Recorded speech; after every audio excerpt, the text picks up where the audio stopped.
واش الفوتبوليستاس الوداد الرياضي كيحقق الفوز الثاني تواليا لاول مره هذا الموسم تحت قياده رولاني موكوين بعد فوز اول كونتر اسفي واللي كيجي موراه فوز ثاني تواليا كونتر السوالم.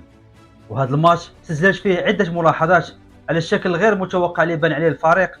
وصراحه ما عرفتش كيفاش غادي نوصلها لكم، ولكن الوداد ربح ماتش ب 3-0 بدون مهاجم وبدون اجنحه. تخيل القوه الهجوميه المتعارف عليها لسنوات عند الوداد الرياضي هي اللي كتجلى في الاجنحه وكتجي حتى لعند مكونه. وفي الضبط في ماتش السوالم كيطبق اسلوب لاعب مغاير ما فيهش مهاجم بوانت ولا اجنحه، عكس تصريح الحيمر فاش قال يعني بالنسبه لي انا مباراه يعني اللي دار فيها الفرق هما المهاجمين. المهاجم ديال الوداد اللي استغلوا اخطاء ديالنا، يعني هدف يعني الثاني لان الكره كانت حسب التحيد وجا حيا هذاك اللاعب يعني ديال جنوب افريقيا، يعني مرتين هو تيحيي كره في السماء تيحييها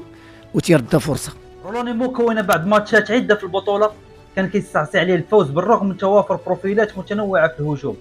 لكن معظمها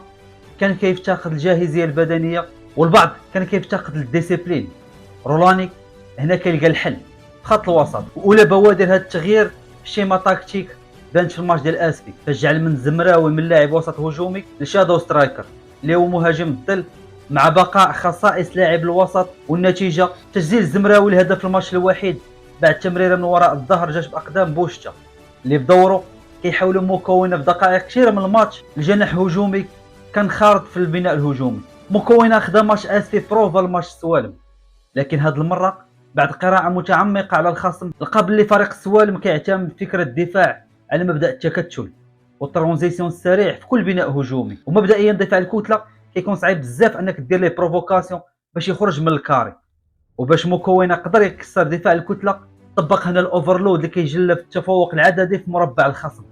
في نفس منطقه التكتل الدفاعي عبر الدفع بثلاثه حتى لاربع لاعبين اللي حتى واحد فيهم عنده بروفيل مهاجم صريح. والنتيجه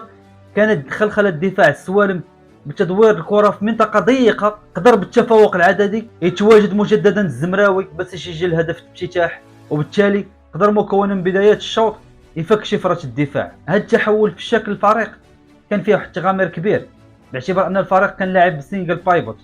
اللي هو لاعب الارتكاز الوحيد متمثل في مبارك، وهذا الشيء في الصراحه جديد على المتعارف بالوداد الرياضي اللي من سنوات كنا كنشوفوا ثنائيات في الارتكاز الدفاعي سعيد النقاش جبران الداودي، ولكن مع مكونه في هذا الموسم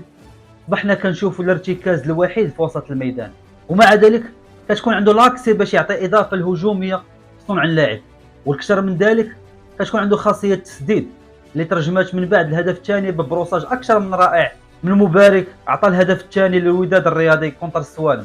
وما نساوش كذلك بونا عمار اللي اصبح جزء من الشيما اوفونسيف مفكرة مكونه اللي نجح في استغلال الماكس من امكانيات بونا عمار الهجوميه وحولوا المهاجم الثاني اقرب بزاف للمرمى الخصم باش يجنبوا السقوط في الديشي تكنيك كيف ما كان الحال عليه في الموسم اللي فات وبدايات ديال الموسم الحالي. كذلك قدر يبصم على هدف ثالث في مرمى السوالم، الهدف اللي كيعطي التامين على النقاط الثلاث للوداد الرياضي. والسؤال هو كالاتي: واش مازال هذا الشكل الجديد اللي تبنى مكونه بجوج ماتشات اللي فاتوا واللي كيكون فيهم لاعب الوسط هو نيت لاعب الهجوم، ولا غير ظروف الماتش اللي خلات مكونه يعتمد على هذا الشكل في منظومه اللعب؟ ومازال غنشوفوا الشادلي والناسي وكذلك نيانغ خطه لعب جايه المكونه. ناقشوا معنا ارائكم في كومونتير حيت كيهمني بزاف الراي ديالكم. نشوفكم الحلقه الماجيه.